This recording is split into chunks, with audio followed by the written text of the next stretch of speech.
Hello and welcome to another episode of the Environmental Answers Podcast. I'm your host, Tiana Alame. We go by EnvAns for short. We're here to bring clarity on what's what in the environmental industry, and I am here today with Antonia. I'm so excited to see you. How are you doing? What's going on in your world? I am doing great. You happened to catch me during a very important time for us. We are on the Pine Ridge Reservation in South Dakota, on the homelands of the Oglala Lakota Nation, and we are staying literally with the descendants of Red Cloud, Chief Henry Red Cloud himself. We're working with Chief Henry Red Cloud, who's the sixth generation descendant of the original Red Cloud that you've learned about in school. So it's like, this is amazing. Wow. He has his own nonprofit called Red Cloud Renewable, and he has here a Red Cloud Renewable Energy Center where they teach and train younger, like our generation of tribal members and educate them on solar and renewables so they can go out there and become installers. And it's truly an amazing place. And so we are working with them. We're co-applying for various grants, and so we've been teaching them how to assemble my product, which is we'll get into that, but it's basically I'm living the dream. I mean, Antonia, what I really appreciate about you is always when you're willing to collaborate with other people and also share your joy for this work. So first, let's start with who are you and what do you do? I know I am super excited to get some time with you, but tell my audience a little bit more about you, Antonia. Well, I am the founder of a company called GismoPower, which I run alongside my parents, and it started as a thesis project when I was in college. I studied physics in college, and basically found multiple. I'm from Florida. I went to college in New College of Florida, and when I was writing my thesis there, I realized that, there are sunny parking lots everywhere in Florida. But that being said, you have to park in the sun. And then I'm always trying to avoid parking in the sun. I was trying to fight for the shady spots.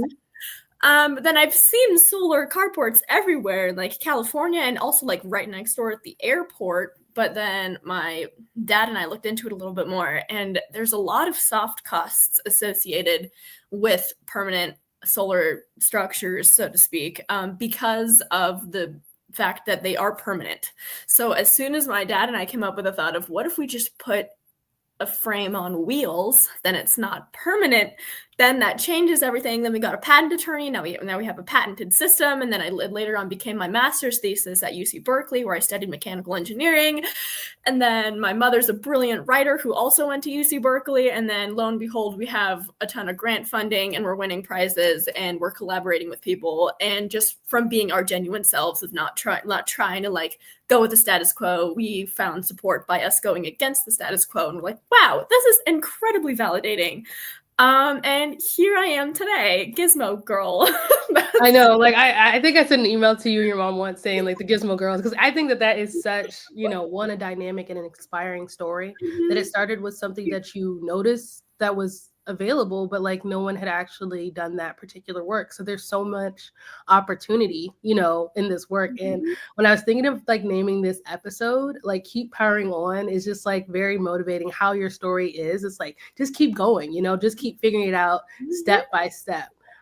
So why did you choose solar? What was it about that drew you there? Was it that you were studying it, or was it the observation? And just some perspective on that. To be completely transparent, I have a little bit of bias when it comes to my parents are like complete activists. My dad, when he was my age, was out there. He was one of the founders of Greenpeace in Hamburg, mm-hmm. Germany, of their sector of Greenpeace, and was out there protesting the oil rigs. He's like an activist. So he's been putting. He's actually, if you Google Florida man solar, mm-hmm. my dad shows up. Like Florida, okay. Like so he's out there like promoting. I mean, we've our house has been run on solar since we moved into it in Southwest Florida. I grew up on a sailboat, and on said sailboat, we had a couple little solar panels. I mean, granted, they were like, not the biggest, most phenomenal solar panels, especially since it was like don't know, like 1999, 2000, like very early years, but I grew up around it. So I don't want to say I was like super hardcore.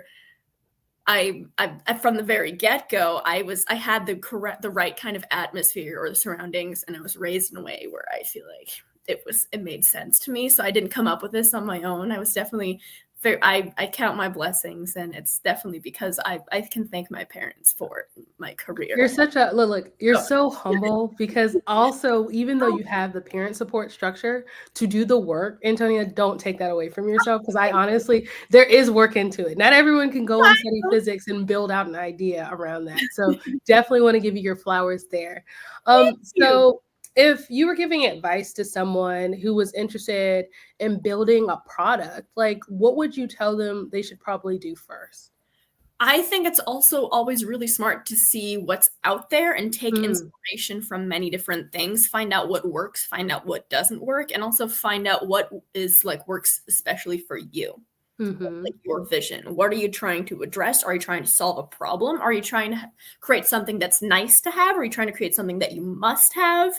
Find out. I'm not personally like a business major, but we went through many different business accelerators, and that was really helpful for understanding what are our core value propositions in what our product brings to the table. And what are the main things that you have to emphasize on your product? So for you guys out there as innovators, I think it's really important to also see the underlying scope, and try to put yourself in the shoes of your audience and try to see where, but also if you're not able to like physically play that little mental game, talk to people, ask them, like communicate, see like what are your challenges, what are and find and use that to fuel, not only fuel, but like give you a nice blueprint or guideline of what you should consider while you're innovating. So that's my give and take. No, I think the first step of seeing what's out there, like researching what already exists, because sometimes it looks like collaboration versus creation from the basis. I know, like, sometimes, like, when you're thinking about startup or building something, you might think like all the ideas have to come from you, but sometimes they don't. I know you've had many different collaborators, even where you currently are, like being able to engage and then set up the systems has probably been really nice for you. It has been. I mean, it's so to give everyone more context, I co-patented alongside my father and invented the mobile electricity generating appliance. We call it a MEGA. It is a mobile solar carport appliance. So that way renters or people who do not own their home, or middle or lower income Americans, non-millionaires out there who do not own the roof above their head, or at least the roof above their head does not have the structural integrity to hold panels, or they decide they want to move, they decide they want to sell their house, or you need to end your lease for whatever reason, but you want to have your own solar sovereignty. You want to be able to own own your energy that you consume. You want to or own what you generate, so to speak. And this is an appliance for you. This is a very, very powerful appliance. So it can shade a car, it can charge an electric car, but for those of you who don't have electric cars, it powers a home via a 240 volt outlet. So we call it plug-in solar. So we have been working alongside a lot of different founders and nonprofits. Specifically, every Tuesday, actually, we meet and discuss about the concept of plug-in solar, which already exists in Europe via balcony solar. So it's already like just already an accepted norm in Europe for being able to just plug in a panel without having to just be able to provide on-site load compensation without having to go out and asking someone for permission to plug in the idea is it's in a plug-in appliance. You don't need to ask permission to plug in your dryer or your refrigerator. So it's definitely no, I mean, that is the brilliant part. I mean, there's so many places that is beneficial, especially, I'm someone who loves to backpack. I love to camp, I love like being able to have, my own space, and, I have family who have land that I know appreciate having a tool like this to be able to have your own power. That would be for a battery system. Okay. If anything that's off grid, that would have to do with the battery. So the reason our appliance is compatible with batteries, but we are right now really pushing and advocating towards grid-tied plug-in. Okay. I understand where you're coming from. Like, yes, like there's absolutely a niche for that, but one thing to keep in mind too is like batteries do add in a certain cost. Of course, the price of batteries are going down. People are recycling them.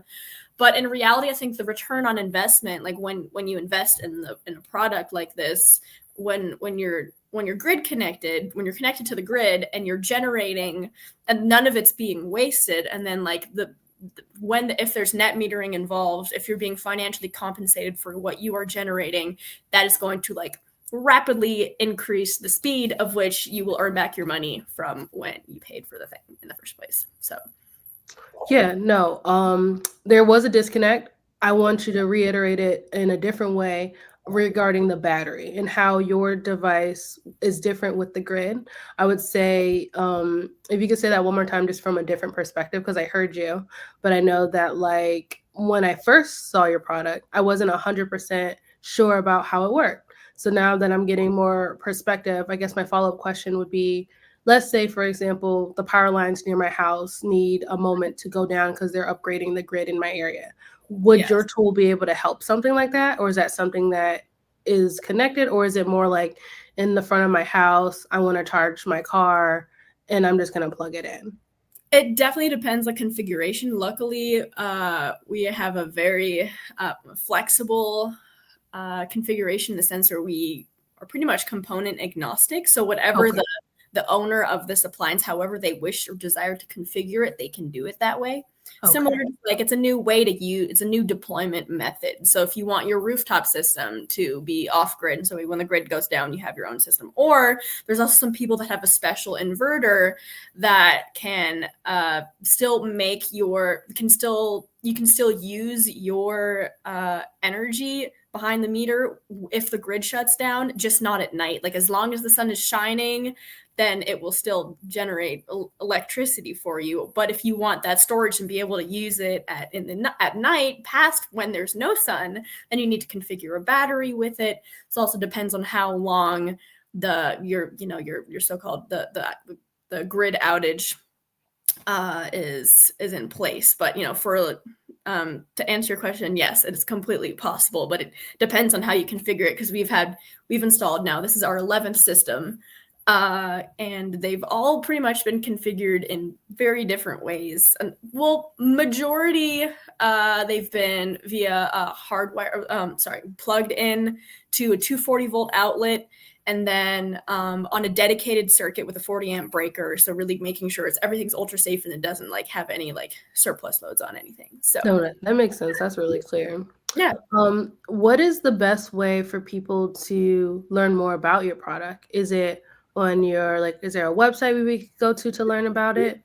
If you go to www.GismoPower with an S, GismoPower.com, or our Instagram page, we've posted a ton of also like articles we've been in, photographs of all our sites. You can also see the real-time generation of all our different places, including the one in North Carolina, in your neighborhood there, at Freedom Systems Center, North Carolina State University. They were our very first client or customer, so to speak. And we drove up there, dropped it off, and it's been generating since years, since we started. Tell us a little bit more about like the work you did. You said that was your first location at the Freedom Systems Center. So like, tell us a little bit more about that.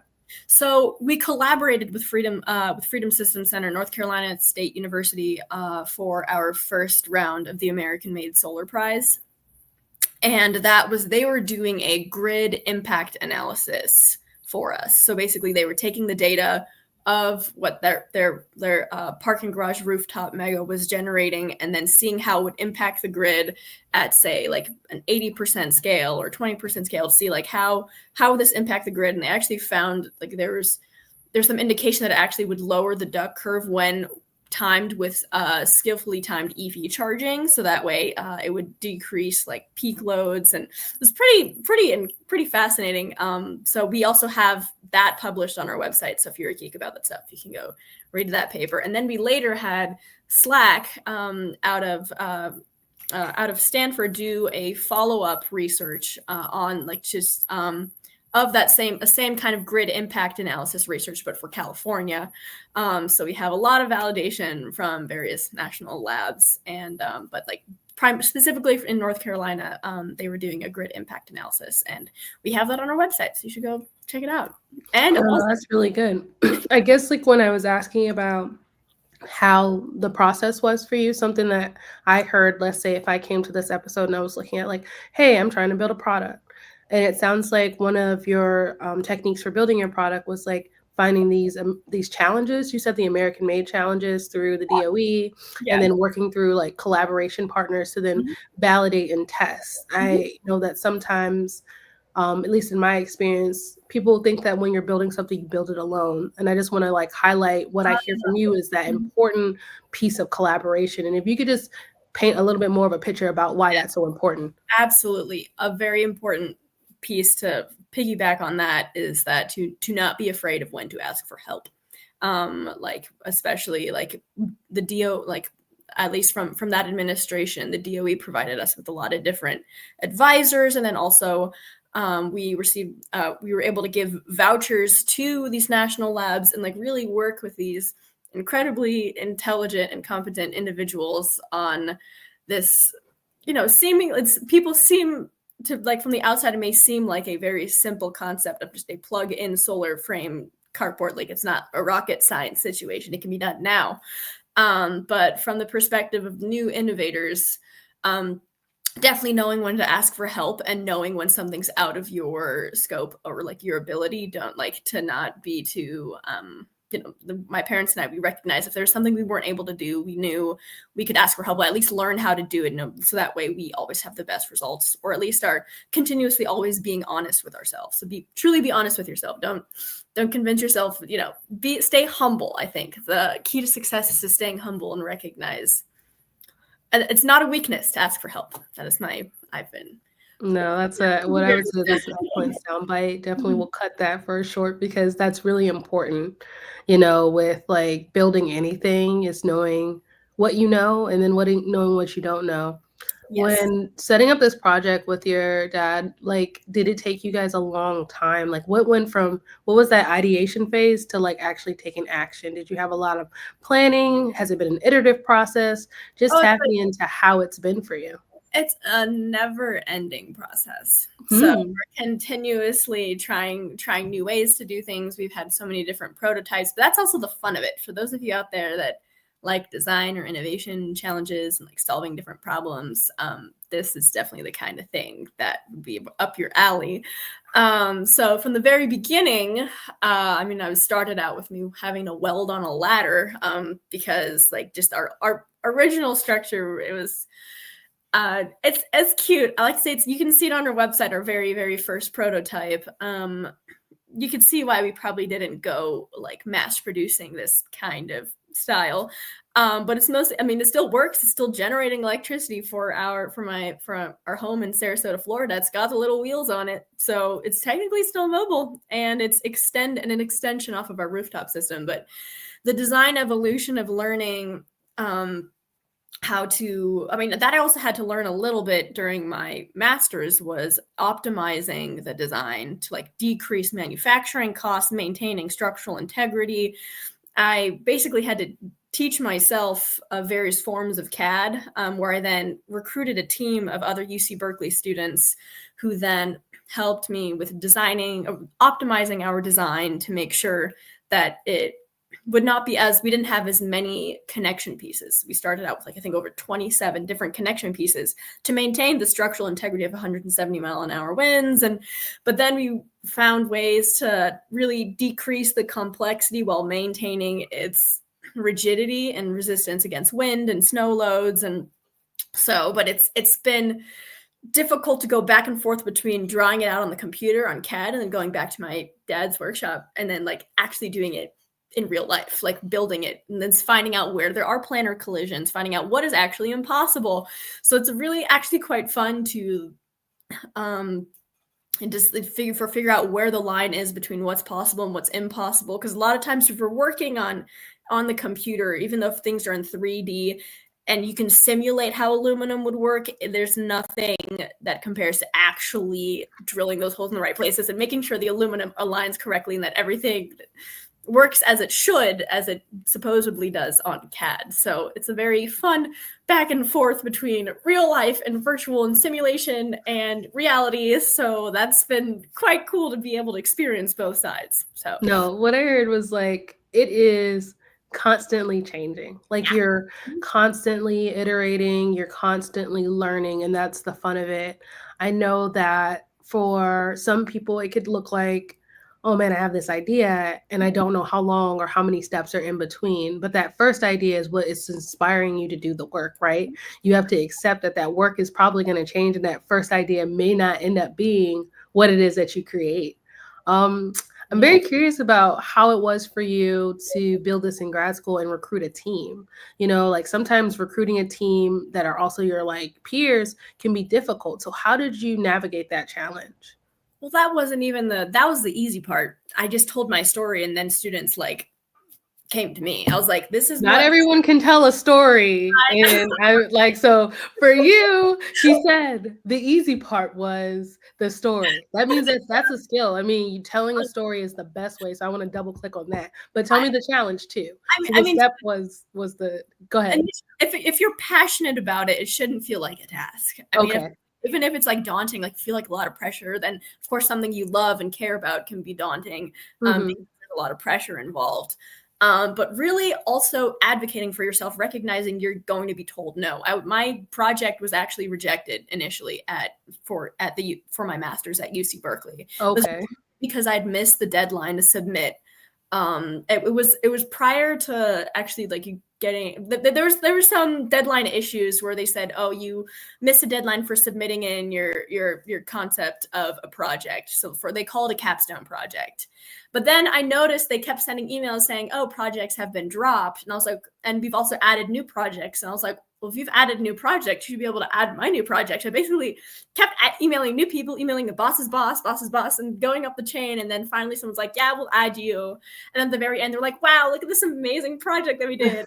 Like, I should post the emails I had to go through to get this approved. So not everything is smooth sailing. UC Berkeley, I still love you. I'm not dissing the Fung Institute. You guys are phenomenal. I had to advocate for myself. You have to learn when to advocate for yourself. No, I think that's what is fundamental as well. Like, you know, it's that advocation. You're like, Tiana, like it wasn't necessarily even recruiting people because you already knew what it is that you were trying to build. That part you had kind of already done. It sounded like in your undergraduate experience. So then once you got to grad school, you had your actual story. It was then making sure you had the path line for actually submitting the project, where advocating can be difficult. Because like sometimes when you hear no, I mean, it didn't seem like that happened to you, but I know people that like if they hear no, you stop. And what you're saying, like, yeah, don't stop if you hear no. Sometimes, like, you just didn't ask the right person. And we're not trying to say, like, you know how, like, when kids ask one parent and then we're not saying it's that. More so we're advocating for the concept of, like,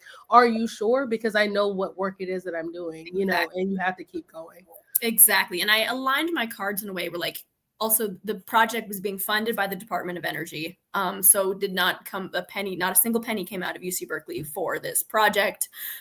So basically to be able to structure your argument in a way where it makes them feel silly to say no. Like, it's silly to say no to this. Like, I'm giving you all of these things. Like, it'd be silly if you said no. So try to figure out, like, you know, understand your audience, understand who you're talking to. That was a really important learning experience for me because I didn't know I was just like writing to the void. I also needed a faculty sponsor or like an advisor. I had not met a single professor at UC Berkeley. And I was like, I don't know. I had to go through all the professors list, look at their resumes and see, would this person be interested in sponsoring a capstone project that is from this random girl? Like, hey, but it worked. It worked, you know, asking to receive sometimes if you ask the right people and do the right things. You had already done the work. So like I would say, you know, I recently took on a lecturer position. I'll be advising students. I know for me, you'd be the ideal person. You already did all the work. All it is that I'm supporting you as what you need to do within the academic structure. So that's what I'm hearing, that you already had done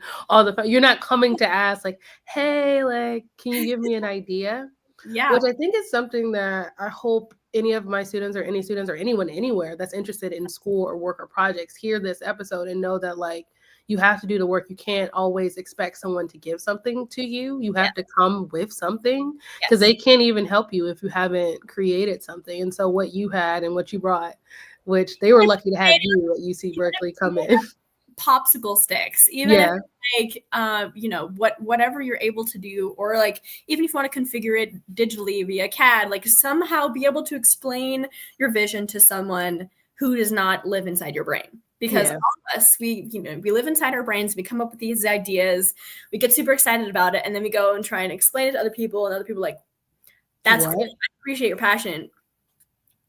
I don't understand it completely the exact same way that you would, so to speak. So I've actually had to learn. Also, I was a rowing coach all throughout my years in school, undergrad and graduate school. And there's a lot of overlap between communication of like various people learn differently. So you have to be able to learn who and whether it was like coaching athletes or who your audience is, whether it's like you trying to talk to potential customers or potential collaborators or Department of Energy advisors. Like I go, whether, from professors to, regardless of like there are people taking you money, people who are giving you money, it doesn't matter their state. You have to be able to understand how to explain the story to them.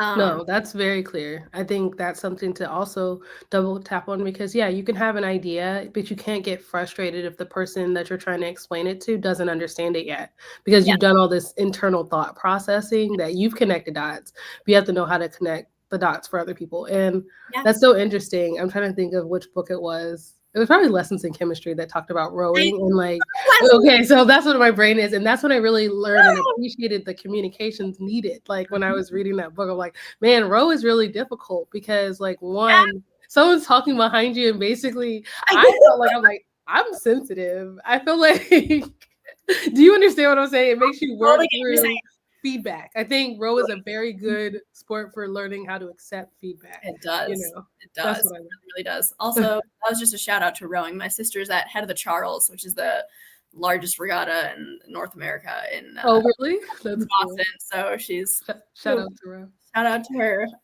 But it's super. It's hard, but I wouldn't ask for any other job, so to speak. I mean, being a founder can be like mean you sacrificing your salary for buying more equipment, or like there's a lot of like, challenges involved with you maybe not the same kind of things you get out in the corporate world, so to speak. But what's really exciting is that we really feel like we are making a difference and advocating for what we believe in. And I think staying true to yourself and to your core values, but also listening to others, I also think is very important, regardless of how like incredibly righteous you may be about your vision and what you work on. What was exciting is my mom and I we're actually going to be on this upcoming season 13 of Elevator Pitch, Entrepreneur's Elevator Pitch. It's a TV show. It's like an off branch of, it's not Shark Tank, but another kind of those, like something adjacent, similar. Yeah. Yeah. Adjacent, where basically you're given 60 seconds to give your spiel, give your talk. And my mom and I crushed it. We were like, I mean, it's also just not to brag, but also this is our life. We eat, sleep, breathe, and like, every moment of our life is GismoPower at this point. Yes. So in our sleep, we could be doing our pitch while we were sleeping. And it was very interesting to be able to have a conversation with these investors. I recommend, once the episode airs, you could go watch it, because there was a clear disconnect between like the investors don't really understand the concept of plug-in solar. And so how do you explain that to someone who's never really been in that industry before? I had one of the investors ask me, I don't see the difference between your product and a rooftop. And I was like, that's okay. That must be on me for not explaining it correctly. So like, don't get mad at people for, even if they're like multi-billionaire investors, if they ask you a question, you're like, if you think to yourself, what a silly question. No, they're asking because or saying something to you because they trust you and they want your actual feedback, or like, the actual response. And it reflects on me as the communicator. Or like also same with teaching, like if students don't understand something, it usually reflects on the teacher, the person who's doing the communication. So regardless, if you say it verbatim and they don't understand verbatim, you have to be able to explain it in a way that their brain understands. But that also means you have to get to understand this person. So as a teacher for you, you really get a chance to understand how your students learn or understand how they process things, because everybody processes and learns things differently. And that being said, that can be applied in the entire entrepreneur range, and or like also in any job as well. So but also communicating can be daunting. I mean, I consider myself an extroverted introvert. So I'm like selectively, like, it depends on like with you, I feel so comfortable. And with most people, I also feel comfortable. For other people, it might be kind of scary, but recognize that everybody is a human being and is also going through the same kind of process of maybe not exactly the same kind of mental ups and downs that you might be going through, but I can guarantee somebody else on this planet has felt the exact same way you do, and that you are not alone in this. And also like voicing that if you express to someone, hey, listen, I just need a little moment, like don't be afraid to ask for something that you need, whether it be personal or also professional, or like actually within our work, for example. So like it's so great that we were able to have a ton of Red Cloud Renewable employees out there helping us assemble our carport system that we're going to be installing with them. And it's just, teaching them, and then like also them teaching us, because like they're like, oh, wouldn't it be smarter to do it in this order? We're like, oh my gosh, I didn't even think of that. Like always learn, always never.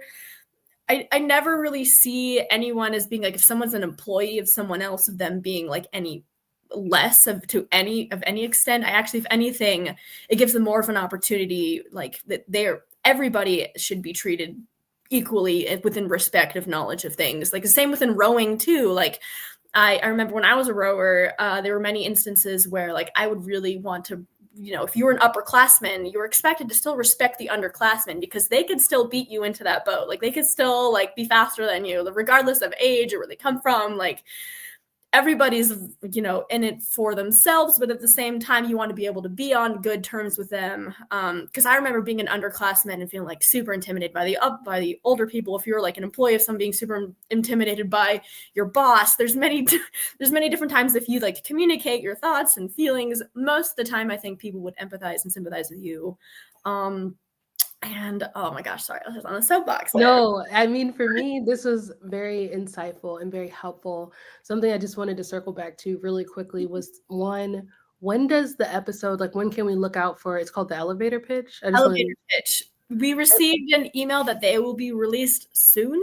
Okay, so we will, whenever you find out, I'll keep up with you and make sure to link it so that, our community can like check it out. Because I think I'd be very curious to see how you were able to communicate what it is that you're working on in 60 seconds. That is a lot that everyone can learn from, because you had to really probably think about the investors. I don't know if you knew who you were speaking to before you got there. I don't know if there was able to do that type of research, you know what I mean? Considering the mindset of the investor before you start talking. Yes, that too, but also us speaking to the investors, but also speaking on a television show. So it's a combination of like understanding a very, very broad audience. You probably don't want to go into too much depth about dedicated circuits with breakers, and like maybe not everybody in this audience understands the standard configuration of. I feel like you considered the fact that you considered the two audiences is really like nice, because I haven't seen the elevator pitch per se, but I've seen Shark Tank, where I feel like either the person goes on and is really talking directly to the sharks, or they are talking kind of to the people, like they're marketing either to like us watching, like, well, they didn't like the product, but I'm going to go look up that product, or they get the investor dollars. So like the fact that it sounds like you said you guys were considered of both, maybe people who are going to watch the show and then the people you're talking to. So that's pretty cool. I'm also excited for for you guys to see the conversation we had with them. So that's stay tuned. We made these matching vests specifically for it. So you're looking at so for those who are listening to Environmental Answers, the podcast, versus watching the video, Antonia has this awesome jacket where she actually got made, and it has GismoPower on the front and the back. The blazer. It's a blazer. It's a super nice blazer. So you both have one. You and your mom both had it together. One. Yep. Okay, that's really, really nice. Our company teal comes from her hair because she has this gorgeous bluish teal hair. And she had blue hair way before we had the company. So we figured we wanted to match my mom. So that's why we went with this teal blue. And we left. Is there anything you want to share with us as we're closing the episode? We really enjoyed getting to know you and about the product, and also all the insight you gave to founders and leaders and teachers on this episode. I feel like a lot of people are going to benefit. But is there anything else you want to share, whether it's about you, something coming up, anything? This is your time. I mean, I'm also a very personable person. So if you and I love making friends and connections galore. So if you want to just reach out to me personally, whether it be like via Instagram or like from my email, Antonia@GismoPower.com. I love making friends out there, and I love having conversations with people. I'm just a people person. And if there's, I'm here for you. Is what I want to say. So also Tiana, any of your students, if they ever feel like inclined, I want to talk to Toni. Yeah, definitely make sure that they are aware that they can reach out to you. So yeah, I want to also congratulate you on, you said, I should have had this pulled up in front of me sooner, but you were listed as under the, under 25 recently for, what was that? That was the Tampa. That was in back in 2021. But I was listed as one of the Tampa Bay's 25 under 25 entrepreneurs, which was really a huge honor. And we also won the Student Innovation Award at the South by Southwest Innovation Prizes. So at the in Austin, Texas. So that was super exciting. Thank you. Sadly, I just turned 26, so I'm no longer. No, it's fine. It's not sadly.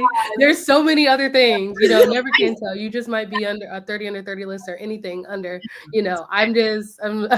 I don't need a label. I will exactly. I think I had another episode earlier in the season where we talked about like how those lists actually can be the opposite effect. But I just wanted to like highlight the fact that you've been doing this work, and I'm glad that you're getting the recognition, you, your family, that you deserve, and continue to do the work because we appreciate you. So thanks again, Antonia.